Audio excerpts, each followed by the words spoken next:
Caimin mengatakan bahwa akan meningkatkan mengenai UMKM dan segala macamnya. Pak Anies sendiri saja waktu jadi Gubernur DKI Jakarta mempunyai program yang namanya OKOC. Dan saya rasa program tersebut gagal menciptakan 200 lapangan kerja, program lapangan kerja. Faktanya Pak Anies sendiri mempunyai program gagal. Bapak bilang kalau internet itu tidak dikorupsi, itu sebenarnya sudah jadi. Nah, pertanyaannya, yang korupsi BTS itu adalah Partai Nasdem. Terus yang diatasi oleh Kemenhan Pertanian dikorupsi siapa? Yassin Limpo dari Nasdem, yang mengusung dari paslon nomor 1. Mereka menyalahkan Kemenhan yang mengambil alih pertanian, padahal yang salah DPR yang menjadi apa? Dikorupsinya pertanian. Harus kita tahu itu, ya. Jangan selalu sebar hoak-hoak yang tidak benar. Kita mengetahui bahwa paslon nomor 1 memang teoritis nampak bagus dan indah, kata-katanya dan lain sebagainya.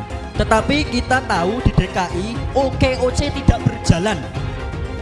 DP rumah susun 0 rupiah, tapi nyatanya apa? Reklamasi nolak ternyata juga dilaksanakan. Pertanyaannya, apakah bisa dipertanggungjawabkan masalah 40 kota setara Jakarta, sedangkan Pak Anies saja gagal mengurus Jakarta? Lu tidak beretika, lu tidak beretika. Gue pusing dia para politikus kita ini. Ada menteri yang masih duduk di kabinet Jokowi, akan tetapi dalam pernyataan-pernyataannya menyerang seolah-olah Jokowi itu dan kabinet Jokowi gagal dalam berbagai hal. Ya harusnya kalau Anda sudah memilih haluan politik yang berbeda, harusnya mundur dong. Itu namanya etika. Hanya di Indonesia kejadian seperti itu, menteri yang menentang presiden malah masih bercokol sebagai menteri, bertahan entah untuk apa. Etika. Bagaimana opung ada seorang mantan menteri yang bicara menjelek-jelekkan pemerintahnya sendiri, di mana pada waktu yang lalu dia bekerja di situ. Jadi saya nggak ngerti bagaimana Tom Lembong memberikan statement seperti ini. Bagaimana Anda memberikan advies bohong kepada calon pemimpin yang Anda dukung? Saya sedih lihat Anda di situ. Artinya intelektual Anda itu menurut saya jadi ragukan. Oke, mungkin Anda betul seorang intelektual, tapi karakter Anda itu menurut saya nggak bagus. Anda jangan GR juga bilang kasih note kepada ayahnya Mas Gibran. Emang hanya Tom Lembong aja. Yang paling banyak kasih note pada presiden itu adalah Menlu, Ibu Retno. Karena setiap bilateral beliau yang ngasihkan itu. Dan itu bukan terjadi pada Presiden Jokowi saja. Semua kepala negara itu kalau bilateral pasti ada yang di belakang yang ngasih note itu. Apakah karena Anda hebat melakukan itu? Tidak, itu tugas Anda sebagai pembantu presiden, sebagai Menteri Perdagangan waktu itu, sebagai Kepala BKPM.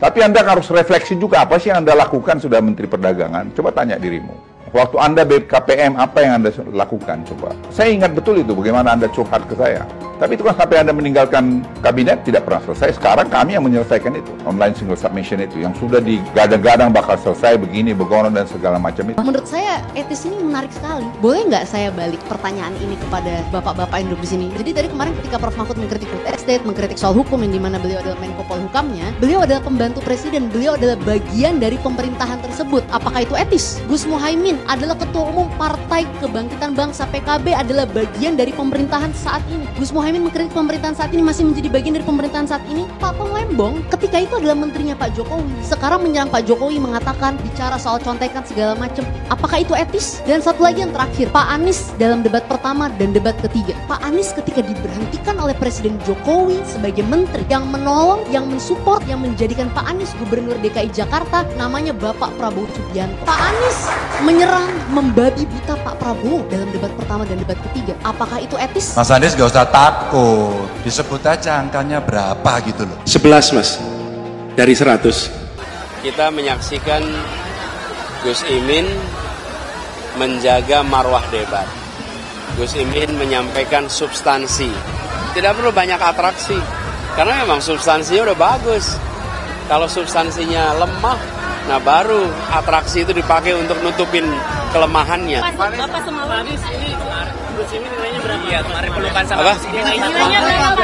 Pelukan sama Gus Imin kayaknya. Saya kasih 11 lah. 11 dari 10. Nomor 1 dan tim suksesnya sering menggaungkan LFP, lithium ferrofosfat. Saya nggak tahu ini pasakan nomor 1 ini anti nikel atau gimana? Mohon dijelaskan. Bagaimana Gus? Cukup? Saya jelaskan juga nggak apa-apa. Lithium ferrofosfat itu sering digaungkan Pak Tom Lembong itu. Lithium Ferrofosfat. Tenang Pak Gibran, semua ada etikanya. Termasuk kita diskusi di sini bukan tebak-tebakan definisi, tebak-tebakan singkatan. Jangan-jangan kalau kita tebak-tebakan definisi di sini, saya ragu kita ini levelnya SD, SMP, atau jangan-jangan ijazah kita palsu semua di sini. Ini yang mengagetkan. Jadi kalau tebak-tebakan, ya bukan di sini levelnya. Di sini adalah kebijakan kita untuk memimpin negara. Prinsipnya sederhana. Semua kembali kepada etika Pak Gibran. Etika, sekali lagi etika. Ini agak aneh ya. Yang sering ngomongin LFP itu tim sesnya, tapi cawapresnya nggak paham LFP itu apa. Kan aneh. Sering bicara LFP, lithium ferrofosfat. Tesla nggak pakai nikel. Ini kan kebohongan publik, mohon maaf. Tesla itu pakai nikel, Pak. Dan kita sekarang, Indonesia itu adalah negara yang punya cadangan nikel terbesar sedunia. Ini kekuatan kita, ini bargaining kita. Saya nggak tahu ya, Pak Tom Lembong dan tim sesnya sering nggak diskusi dengan cawapresnya. Masa cawapresnya nggak paham? Aneh loh. Untuk Anies Baswedan, ya Nis ya, denger nih. Sebaiknya kau itu jangan terlalu banyak ngomong, jangan terlalu banyak menyindir-nyindir orang, jangan selalu melihat kesalahan-kesalahan orang, seolah kau yang udah paling benar. Semakin kau banyak ngomong, omongan kau itu blunder. Kau sendiri gak ngerti apa yang kau omongin. Sekarang A, besok berubah B. Sebaiknya kau tunjukkan kinerja kau aja, prestasi kau aja apa. Walaupun kau udah jadi gubernur gagal di DKI 5 tahun, nah jangan kau bikin juga gagal Indonesia ini. Ya, manusia yang terlalu banyak ngomong seperti kau itu adalah ciri-ciri manusia munafik. Manusia munafik sangat dibenci oleh Allah Subhanahu wa taala. Apabila berjanji dia ingkar dan berkata dia dusta. Ya, orang yang banyak bicara biasanya tidak bisa bekerja. Paham itu ya Anies Baswedan? Banyak yang ngajak aku buat dukung Pak Anies di Pilpres ini, tapi aku tolak karena jujur aku kurang seret sama rekam jejaknya sih. Loh, kok bisa? Di sini kita bahas berdasarkan data ya. Kalau menurutku dari janji-janji utama Pak Anies pas kampanye jadi gubernur DKI, hasilnya ternyata justru mengecewakan sih. Misal program rumah DP 0 rupiah. Dari target awal 200.000 unit hunian sampai akhir beliau menjabat yang dibangun cuma 2.000-an unit, alias cuma 1% dari target awal. Dan yang awalnya dikhususkan untuk yang berpenghasilan 7 juta ke bawah, ujungnya yang bergaji 14 juta pun juga boleh beli. Udah gitu, pengadaan lahannya juga kena kasus korupsi ya. Lalu program OKOC, hasilnya juga 0 besar ya. Loh, tapi OKOC kan programnya Pak Sandi, Bang. Nggak ada tuh namanya program wakil. Yang ada ya program gubernur. Dan di saat beliau selalu menekankan soal keberpihakan, faktanya beliau malah menghabiskan triliunan buat balapan Formula E, yang menurutku cuma bisa dinikmati segelintir masyarakat menengah ke atas. Dan yang paling bikin aku khawatir, Pak Anies juga punya rekam jejak untuk menghentikan program Pak Jokowi ya. Misal Balai Kota Jakarta yang di zaman Pak Jokowi terbuka untuk pengaduan masyarakat, sama beliau malah ditutup. Juga program normalisasi sungai Pak Jokowi diubah jadi naturalisasi dan pengerjaannya pun mandek ya. Mungkin karena hal-hal seperti ini juga yang bikin beliau dulu diberhentikan sebagai menteri oleh Pak Jokowi. Kita harus beretik dengan benar, ya, jujur. Apa yang kita katakan itu ya yang ada di hati kita. Jangan lain di mulut, lain di hati. Dan harus cinta tanah air. Jangan karena ambisi pribadi kita menyesatkan rakyat. Tapi dalam kenyataannya Pak, ketika Bapak memimpin di Kementerian Pertahanan, banyak orang dalam pengadaan alutsista, PT Teknologi Militer Indonesia, Indonesia Defense Security, lalu orang dalam pengelolaan food estate. Lalu ada kejadian-kejadian di mana kita semua menyaksikan ketika ada pelanggaran etika dan Bapak tetap jalan terus dengan cawapres yang melanggar etika, artinya ada kompromi atas standar etika. Standar etika ini fakta, ini fakta. Dan kemudian dalam pidato Bapak mengolok-olok tentang penting etika. Saya tidak tega untuk mengulanginya. Pertanyaannya, apa penjelasan Pak Prabowo soal itu semua? Saya menilai, maaf ya, karena Anda desak saya terus terang aja saya menilai Anda tidak pantas bicara soal etik. Itu saja. Saya merasa bahwa Anda itu posturing ya, Anda tuh menyesatkan. Itu aja ya. Saya boleh berpendapat kan? Saya menilai Anda tidak berhak bicara soal etik karena Anda memberi contoh yang tidak baik soal etik. Terima kasih. Fenomena ordal ini menyebalkan. Di seluruh Indonesia kita menghadapi fenomena ordal. Ada ordal di mana-mana yang membuat meritokratik nggak berjalan, yang membuat etika luntur.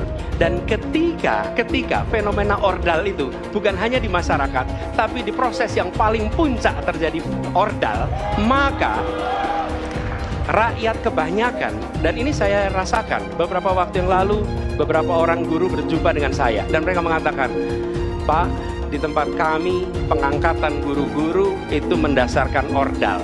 Kalau tidak ada ordal, nggak bisa jadi guru, nggak bisa diangkat. Lalu apa jawabannya? Atasan saya bilang, wong yang di Jakarta aja pakai ordal, kenapa kita di bawah tidak boleh pakai ordal? Kalau berbicara ordal, lupa waktu jadi gubernur. TGUPP, lupa dia. Ordalnya dia itu, tim sukses dia itu semua di sana. Jadi Anies itu banyak yang dia omongin, padahal dia melakukan hal yang dia pertanyakan.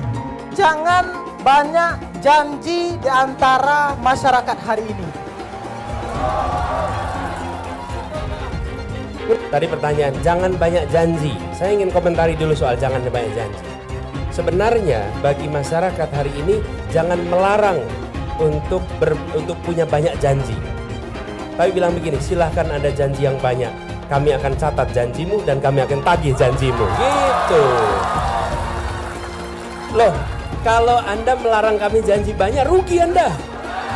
Rugi. Bener gak? Harusnya bilang, Pak Anies, janjimu kurang banyak Pak Anies. Janjinya ditambah, nanti kami tagih janjimu. Begitu. Jangan slogannya dibalik. Jangan banyak janji. Loh, kok jangan banyak janji? Buat saya baik-baik aja itu. Tiap 5 tahun kan mau maju pemilihan. Ya. Nah ini musim politisi, tokoh-tokoh politik. Musim apa? Obrol janji. Obrol janji. Emang lidah tak bergula. Iya ya. Hati-hati, tokoh politik yang obrol janji, ngomong doang. Saya tidak mau pemimpin masa depan menyalahkan angin di kemudian hari. Anda kalau nyindir lain kali jangan pakai angin, Mas. Mau bilang lagi, jangan salahkan angin. Saya kan sampaikan soal angin ya kemarin. Angin tak ada KTP-nya. Angin itu bergerak dari sana sini. Ketika polutan yang muncul dari pembangkit listrik tenaga uap mengalir ke Jakarta, maka Jakarta punya indikator, karena itu Jakarta mengatakan ada polusi udara. Ketika anginnya bergerak ke arah Lampung, ke arah Sumatera, ke arah Laut Jawa, di sana tidak ada alat monitor. Ada orang yang bilang jangan cerita soal angin, maka dia tidak menghormati ilmu pengetahuan. Mas Anies, Mas Anies, masa sih angin kok sampai nggak punya KTP lo ya? Angin keluar, angin masuk, angin keluar, masuk angin dodo ya, angin puting beliung, wes angin-anginan itu kok semua bisanya nggak punya KTP itu lo ya? Angin dari Jakarta ke Lampung ke Sumatera ke Jawa itu ya, kok bisanya liar begitu? Sama seperti air hujan ya, air hujan itu yang banjir itu bukan banjir ya, itu air parkir ya, air yang parkir Mas Anies. Mau punya pemimpin yang seperti itu, ya, mau punya pemimpin yang seperti itu, dikiranya rakyat ini bodoh semua kali ya. Air hujan jatuh ke bumi, nggak boleh masuk gorong-gorong. Yang banjir itu bukan banjir, itu parkir, Mas Anies, Mas Anies. Mas Anies pernah jadi gubernur 5 tahun di DKI. DKI menerima indeks polusi tertinggi di dunia. Bagaimana dengan anggaran 80T, Pak Anies sebagai gubernur tidak dapat berbuat sesuatu yang berarti untuk mengurangi polusi. Terima kasih. Polusi udara tak punya KTP, angin tak ada KTP-nya. Angin itu bergerak dari sana sini. Ketika polutan yang muncul dari pembangkit listrik tenaga uap mengalir ke Jakarta, maka Jakarta punya indikator, karena itu Jakarta mengatakan ada polusi udara. Ya susah kalau kita menyalahkan angin dari mana saja, ya. Kalau kita dengan gampang menyalahkan angin, hujan dan sebagainya, ya mungkin tidak perlu ada pemerintahan kalau begitu, ya. Mas Anies.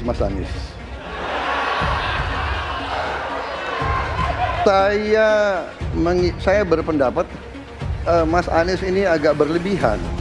Mas Anies mengeluh tentang demokrasi ini dan itu dan ini. Mas Anies dipilih jadi gubernur DKI menghadapi pemerintah yang berkuasa. Saya yang mengusung Bapak.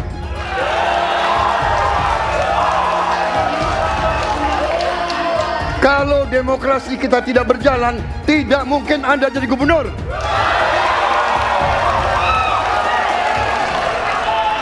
Kalau Jokowi diktator, Anda tidak mungkin jadi gubernur. Saya waktu itu oposisi, Mas Anies. Anda ke rumah saya, kita oposisi, Anda terpilih. Apa yang bisa diharapkan dari Anies? Nggak ada. Jakarta amburadul. Mimpin Jakarta aja amburadul, apalagi mimpin Indonesia. Anies itu perbual. Kayak mana apa karena perbual itu? Pembohong. Pembohong itu Anies itu. Gak usah dengar itu. Nggak layak jadi pemimpin. Apalagi jadi presiden. Di Jakarta aja kamu tengok itu amburadul. Di Jakarta tingkat kemiskinan tinggi. Pembangunan apa yang bisa dibangun Jakarta? Satu puskesmas pun bangunnya nggak ada, masjid aja nggak dibangun, mau ibadah. Di mana-mana kelebihan bayar. Apa yang bisa dibangun Anies? Satu aja nggak ada. Satu saja tunjukkan apa yang bikin Anies dibangun di Jakarta. Ganjar belum kampanye saja tetap di atas, apalagi sudah kampanye. Anies yang sudah keliling Indonesia, yang naik jet pribadi, keliling, jangankan naik, makin nyungsep ke bawah. Nah, masyarakat sudah tahu siapa Anies. Anies, siapa belakangnya? Oligarki, satu. HTI, FPI. Masyarakat Indonesia bukan cari orang Yaman. Indonesia mencari nyaman. Anies ini keliling-keliling Indonesia mau ngapain sih? Bingung saya ngelihat. Menawarkan perubahan tapi tanpa konsep dan gagasan. Apa yang mau dirubah dan perubahannya seperti apa? Apakah akan merubah negara Pancasila menjadi negara khilafah juga nggak jelas. Jadi perubahan apa yang mau ketawarkan nih? Jadi jangan berharap dapat lotre lah nih tiba-tiba jadi presiden Indonesia. Nggak, Indonesia ini terlalu luas, terlalu besar. Jangan bermimpi lah. Bicara ke sana ke sini keliling Indonesia seolah-olah paham dan mengerti masalah negara. Lawang jadi gubernur aja 5 tahun kamu nggak ngerti masalah Jakarta. Apa yang kamu lakukan dengan Jakarta? Nggak ada nih, nggak ada. Masalah Jakarta segitu banyak tak satu pun yang selesai. Yang ada malah kerusakan bertambah. Anies hendak jadi presiden, hendak mengadakan perubahan. Perubahan apa nak kau buat? Nak kau balik Indonesia ini telontang jadi telangkup. Yang sudah maju dipandang mata dunia, hendak kau manakan lagi? Apa yang makanya kalau nak baca itu pidato tuh, hendak merubah Indonesia, sebutkan apa yang hendak dirubah. Jangan kata rubah ada, tapi yang hendak dirubah tak ada. Serupa dengan rekam jejak. Lihat rekam jejak. Apa rekam jejak kau di Jakarta? Apa yang kau kerjakan di Jakarta? Bukan yang ada kalau Joko di Jakarta kau bilang rekam jejak, sekarang pidato dulu rekam jejak saja. Gaya orang nangkuk kau bodoh-bodoh saja, orang nak pidato kau bodoh-bodohan. Kau anggap orang Indonesia ini bodoh semua, yang pintar orang Yaman. Nantau kau Yaman jalan nantau. Bila ingin melihat apa yang akan dilakukan seseorang ke depan, maka lihatlah rekam jejaknya. Karena rekam jejaknya adalah prediktor terbaik untuk masa depan. Pemilihan Gubernur DKI Jakarta yang kemudian memenangkan Saudara Anies Rashid Baswedan sebagai gubernur saat itu juga tidak lepas dari peran dan kedudukan dari HTI maupun FPI yang saat itu dianggap punya peran sentral dalam memenangkan Anies Baswedan. Hak konstitusional itu dirampas oleh rejim Jokowi. Kemudian ketika bergulir kekuasaan baru, ada presiden baru, dan Hizbut Tahrir Indonesia dan Forum Pembela Islam menuntut kembali haknya, hak konstitusionalnya. Dan kalau Partai Nasdem mau konsisten dengan dua narasi narasi perubahan dan narasi restorasi, dia harus merestorasi hak konstitusional HTI dan FPI yang pernah dirampas. Dan kemudian ketika mereka berkuasa, presiden yang didukung Nasdem itu berkuasa, dikembalikan, direstorasi gitu loh. Lah ini wajar. Jadi SKBHP HTI dikembalikan, SKTP dikembalikan, kemudian kita hidup damai, HTI dikasih porsinya. Apa porsi HTI? Pengen ada kadernya jadi menteri. Apa sih salahnya kita umat Islam mengatur negeri ini dengan syariah kita? Belum lama ini ada kabar yang seram terkait ormas terlarang yang selama ini dikabarkan dekat dengan Anies Baswedan. Akan ada tuntutan besar-besaran kepada Anies untuk memulihkan kedua organisasi tersebut yang sekarang sudah dicap terlarang. Maksudnya, jika Anies jadi presiden, dia kan akan punya kewenangan untuk kembali memberikan izin pada ormas terlarang itu. Karena mereka ini sudah berjuang habis-habisan untuk mendukung Anies. Gimana kalau Anies menolak tuntutan itu? Tentu akan ada demo besar-besaran. Mungkin bahkan akan ada gelombang demo berjilid-jilid karena mereka telah dikecewakan oleh Anies, padahal sudah didukung dari awal.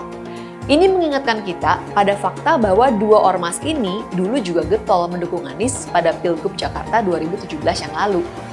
Mereka memobilisasi massa dengan menggunakan politik sara, sehingga akhirnya Ahok kalah karena gempuran kekuatan politik identitas itu. Saya mensyukuri kenapa kalah, kenapa ditahan. Saya bersyukur atas itu semua. Saya coba bayangkan kalau seandainya waktu itu kita menang gitu hari ini belum tentu kita bisa nikmati seperti ini. Kita bersyukur 5 tahun Tuhan izinkan kasih ke orang yang pintar ngomong untuk kerja. Coba kalau kita bayangkan kalau kemarin saya masih jadi gubernur, ini saya udah turun ini. Tapi yang pintar ngomong itu dikira orang hebat kan? Ini lebih berbahaya tahun 2024, langsung ketahuan karakternya. Langsung ketahuan itu. Di saya juga ada kutipan Pak di kamar saya Pak. Tulisannya, Jakarta telah mengambil keputusan yang fatal. Jangan sampai bapak politik identitas justru menang dengan cara menipu umat Kristen. Jadi kalau sekarang umat Kristen mendukung Anies, mereka akan membayar mahal kerelaannya untuk menukar iman hanya untuk kepentingan sesaat. Kita tahu Anies lahir dari politik identitas. Yang dia dulu melabeli kafir semuanya kepada yang non-muslim. Saya mintalah kepada muslim yang waras dan kepada kelompok minoritas. Janganlah Anda memilih pemimpin yang berkarakter seperti Anies. Elektabilitasnya Anies merosot seiring mulai terkuaknya kontroversi dari kepemimpinan Anies di Jakarta. Gen Z juga tahu kalau Anies adalah sosok yang didukung kelompok intoleran yang membuat Pilgub DKI 2017 menjadi sangat kotor. Politik identitas yang mengarah ke perpecahan seperti yang dikeluarkan pendukungnya Anies, yaitu Kadrun bin Kampret. Kafir lah, laknat lah, PKI lah, ya cuman itu doang kemampuannya. Itulah pendukung Anies. Jangan pernah takut melawan kadrun yang cuma pengen Indonesia hancur. Presiden kita ini memecah belah umat. Kalau punya jejak pernah memecah belah umat, jangan dipilih. Kita lihat apakah pemimpin kita, calon pemimpin kita ini pernah menggunakan agama sebagai alat untuk memenangkan kepentingannya atau tidak. Kalau agama diperalat untuk merebut kekuasaan, jangan dipilih.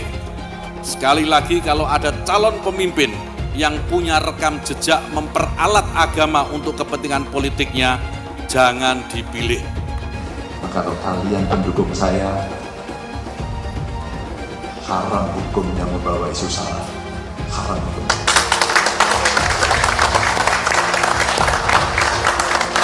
Kita sudah lelah dengan isu itu. Kita menjadi bangsa yang terbelah. Dan untuk mengembalikan susah.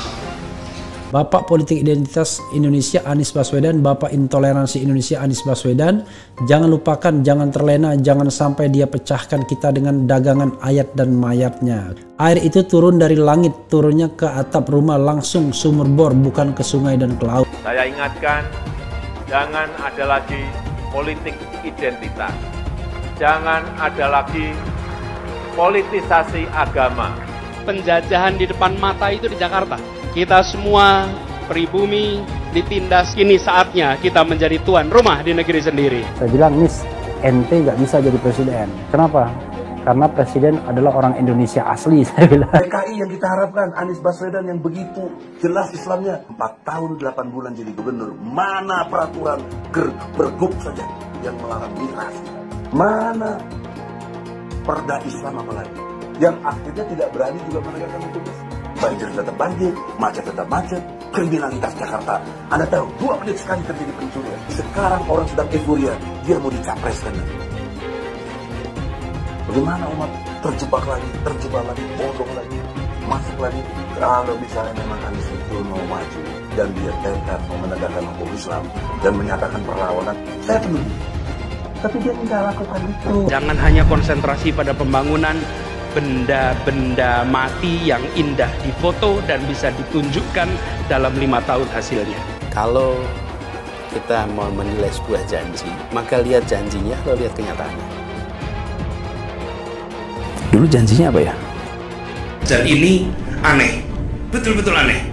Ini bukan kampanye, tapi saya sampaikan sini.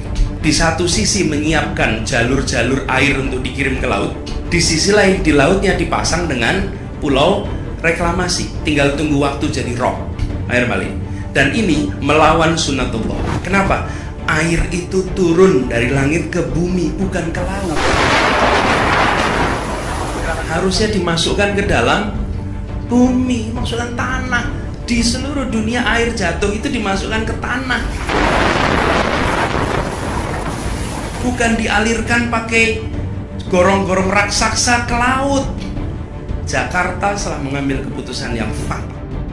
Bukan banjir, itu memang parkir air. Bukan banjir, itu memang parkir air. Masyarakat berkeliling dengan membawa toa untuk memberitahu semuanya, termasuk sirine. Aibon 82 miliar. Apa alat transportasi yang dimiliki oleh hampir setiap orang? Alat transportasi yang dimiliki semua orang adalah kaki. Kalau seandainya orang Jakarta percaya Pak Anies jadi gubernur pun, saya berani jamin kok dia akan lakukan normalisasi yang sama seperti saya lakukan kok. Gak usah bohong lah. Ketika air sampai di muara, maka siap untuk dipompa ke laut. Pancasila Soekarno, ketuhanan ada di pantai. Anak Tuhan dari mana? Kalau Yesus anak Tuhan, bidangnya siapa? Besok di seluruh wilayah Indonesia kami katakan damai. Iblis hanya menggoda orang yang beriman. Makanya jarang-jarang orang kafir kerasukan setan. Yang kerasukan setan itu orang baik-baik. Jarang, saya belum pernah nengok Cina kerasukan setan. Pernahkah Ahok itu kerasukan setan? Enggak, setannya juga.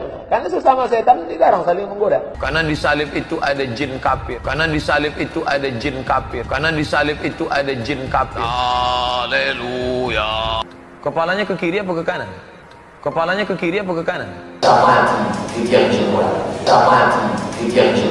Kita percaya salib itu lambang mulia, bukan jin.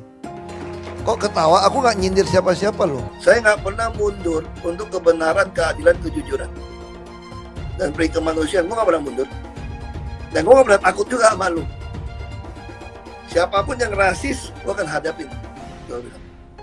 Karena rasis itu tidak berperi kemanusiaan. Sama saya ditanya dulu kan, kamu nyesel nggak statement kamu di Pulau Seribu sehingga masih masuk penjara? Tidak pernah nyesel. Karena saya mengatakan kebenaran. Hai semua, dengan saya Jonas Leong. Terima kasih banyak buat kalian penonton setia yang selalu menonton di channel ini. saya secara personal sangat menghargai waktu kalian. Dan saya sudah menganggap kalian sebagai family karena kalian selalu support di channel ini. Bagi kalian yang selalu menuliskan opini kalian di kolom komen, saya baca komen kalian satu persatu. Saya baca komen kalian untuk mengetahui opini kalian, tanggapan kalian, dan masukan kalian sangat berguna untuk video selanjutnya. Terima kasih banyak buat kalian yang selalu menekan tombol like di awal video. Video seperti ini membutuhkan waktu dan juga research. Dan ini semua gratis untuk kalian. Jadi pastikan kalian menekan tombol like-nya, supaya saya mengetahui kalian menyukai konten yang saya bagikan. Teman-teman, debat Cawapres yang lalu masih diperbincangkan banyak orang. Sebetulnya video ini bukan kaitannya mendukung paslon tertentu ya. Tapi memang saya nggak bisa diem kalau Pak Jokowi atau program bagus Pak Jokowi diserang tanpa data yang akurat. Wow, kejam ya tudingan Caimin. Yuk, kita kupas. Bener nggak ucapan Caimin? Begini, pada debat Cawapres minggu lalu, Caimin terang-terangan mengatakan bahwa program hilirisasi yang di dalamnya ada larangan ekspor bahan mentah, yang dalam hal ini adalah biji nikel ya, adalah kebijakan yang ugal-ugalan. Nggak berhenti di situ, Caimin yang kali ini nyawapres dengan mengusung narasi perubahan itu juga bilang bahwa hilirisasi nggak berdampak pada kesejahteraan. Dikutip dari CNN Indonesia, Caimin bilang program tersebut kerap merusak lingkungan dan didominasi tenaga kerja asing. Pertama, soal kerusakan lingkungan. Mengutip World Resource Institute dari 2020 hingga 2022, Indonesia berhasil menekan rata-rata kehilangan hutan primer sebesar 64% dibandingkan tahun 2015 sampai 2017. Pemerintah di sisi lain telah berhasil menekan laju deforestasi untuk perkebunan dan kegiatan lainnya. Climate Rights International telah merilis bahwa industri nikel telah menebang sekitar 5.300 hektar hutan tropis sejak 2018. Sementara terkait kontribusi industri nikel, kita sedang membicarakan 5.000-an hektar. 600.000 udah berhasil ditekan, tapi 5.000 yang diributkan. Pengurangan yang sangat signifikan dan terus berlanjut. Kita sedang membicarakan pengurangan kehilangan hutan primer sebanyak 500 sampai 600 ribuan hektar. Tentu ini berita baik. Jadi kalau kita bersikap adil terkait kerusakan lingkungan yang disebabkan oleh industri nikel, ya memang ada. Tapi ini disubstitusikan dengan pengurangan-pengurangan di sektor perkebunan dan industri lain sehingga laju deforestasi di Indonesia tetap turun drastis. Pak Luhut mengaku menerima kritikan soal ini. Katanya, kritik dari berbagai pihak saya dengarkan. Kita harus melakukan ini bersama, kata Pak Luhut ya. Pun demikian, Pak Luhut selaku Menko Marves tetap mencari cara agar kerusakan yang ditimbulkan dapat terus ditekan. Itu pun kita yang baru memulai program hilirisasi ini terus mencari cara agar kerusakan lingkungan dari industri nikel dapat terus ditekan tanpa kita mengurangi upaya menjaga kedaulatan hasil perut bumi NKRI. Lalu kedua, industri nikel didominasi oleh tenaga asing. Nah, ini Caimin ngaco. Dikutip dari kantor berita Antara, berdasarkan data Kementerian SDM, tenaga kerja asing di sektor pertambangan hanya sekitar 2,1% dari seluruh 250 ribuan pekerja. Hal serupa juga pernah dilontarkan oleh Pak Luhut yang bilang tenaga kerja asing itu cuma 10-15% dan akan terus berkurang dengan dimasifkannya program transfer ilmu agar kelak hilirisasi dapat sepenuhnya diolah oleh anak bangsa. Tenaga kerja asing ada 2.200-an orang dari total 21 ribuan orang pekerja. Artinya, tenaga kerja asing di komponen subsektor ini cuma 10,5%. Artinya, Caimin yang bilang hilirisasi didominasi tenaga kerja asing ngawur total. Dominasi itu kan artinya disesaki, dipenuhi setidaknya lebih dari separuh. Yuk kita lihat secara lebih makro lagi. Ngutip Opung Luhut aja langsung lah ya. Dikutip dari kantor berita CNN Indonesia, Opung Luhut membeberkan bahwa angka kemiskinan di daerah-daerah industri nikel turun dan terus turun. Pas saya cek data BPS, ternyata Opung benar. Ketiga, Caimin bilang hilirisasi nggak berdampak pada kesejahteraan. Apa betul?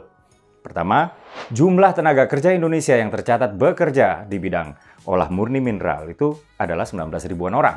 Setidaknya, hilirisasi pasti berdampak dong kepada kesejahteraan orang-orang ini. Sementara di Kabupaten Morowali sama, jumlah orang miskin juga berkurang ya. Dari 17 ribuan jiwa pada 2018 menjadi 15 ribuan jiwa pada tahun 2022. Dampak sosial hilirisasi mulai terasa pada 2021, 2 tahun sejak Pak Jokowi memulai hilirisasi. Kemiskinan kemudian turun menjadi 5,19% pada 2021 dan terus turun hingga tembus 4%-an pada 2022. Kesimpulan saya bahwa Caimin bilang hilirisasi nggak bawa kesejahteraan, Caimin ngawur, blas. Jadi overall Caimin banyak ngawurnya daripada benernya. Memang diperlukan penelitian yang lebih mendalam apakah pengurangan angka kemiskinan di Halmahera Selatan atau pengurangan jumlah orang miskin di Morowali disebabkan oleh hilirisasi. Tapi setidaknya kita bisa lihat ya bagaimana angka kemiskinan dan jumlah orang miskin di dua daerah tersebut naik ya hingga hilirisasi nikel masuk ke dua daerah tersebut dan akhirnya kemiskinan turun. Kalau Anies maju sebagai calon presiden, pasti dia akan menggunakan politik identitas. Ini adalah jawaban yang dilandasi dengan akal sehat dan melacak jejak politik di masa lalu. Ganjar misalnya, nasionalis tulen, PDIP tulen. Dia tidak akan mungkin memanfaatkan alasan agama, suku, ras untuk mengangkat dirinya atau menjatuhkan lawannya. Ini bukan saja karena elektabilitas yang sudah tinggi, tapi juga karena dia tidak mungkin mendorong masyarakat memilih dengan alasan identitas. Ganjar sebenarnya dikenal sebagai muslim yang taat, tapi dia tidak akan mengangkat isu itu untuk memenangkan kursi kepresidenan. Prabowo apalagi, keluarganya pun multi agama. Dengan kata lain, mengingat Jokowi yang sudah tidak maju lagi, kali ini hampir pasti Pak Prabowo tidak akan menggunakan politik identitas agama. Jadi, kemungkinan satu-satunya yang menggunakan politik identitas adalah hanya Anies Baswedan. Pertanyaan itu lantas saja menimbulkan amarah di kubu Anies, salah satunya dari kelompok khilafah. Orang kepercayaan Anies menyatakan politik identitas adalah framing yang selalu dibangun untuk menyudutkan, padahal selama kepemimpinan Anies Baswedan sebagai gubernur tidak sekalipun Anies membeda-bedakan warga berdasarkan agama dan ras. Buat saya, apakah benar menyebut politik identitas itu adalah sekedar framing untuk menyudutkan Anies? Saya akan membantah pernyataan itu. Kubu Anies terus berusaha mengaburkan makna politik identitas. Mereka berulang kali bilang bahwa identitas adalah hal yang alamiah dalam kehidupan manusia.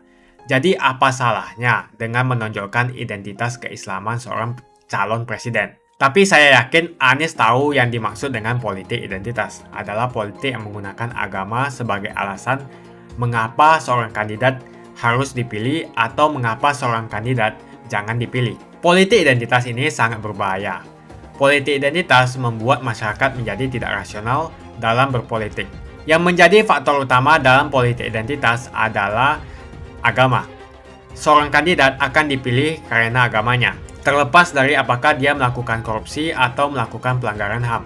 Ketika politik identitas digunakan, maka ini akan berpotensi konflik, karena usai pemilihan, konflik itu akan terus berlangsung dalam waktu yang lama. Masalahnya, ada alasan yang cukup kuat untuk menduga bahwa Anies sangat mungkin menggunakan politik identitas, yang memang dikatakan normal ketika menjabat sebagai gubernur DKI. Dalam proses menjadi gubernur, kubu Anies jelas-jelas menggunakan agama sebagai alasan untuk menjatuhkan Ahok. Anies jelas-jelas menggunakan agama sebagai alasan untuk menjatuhkan Ahok, sampai akhirnya Ahok dipenjara.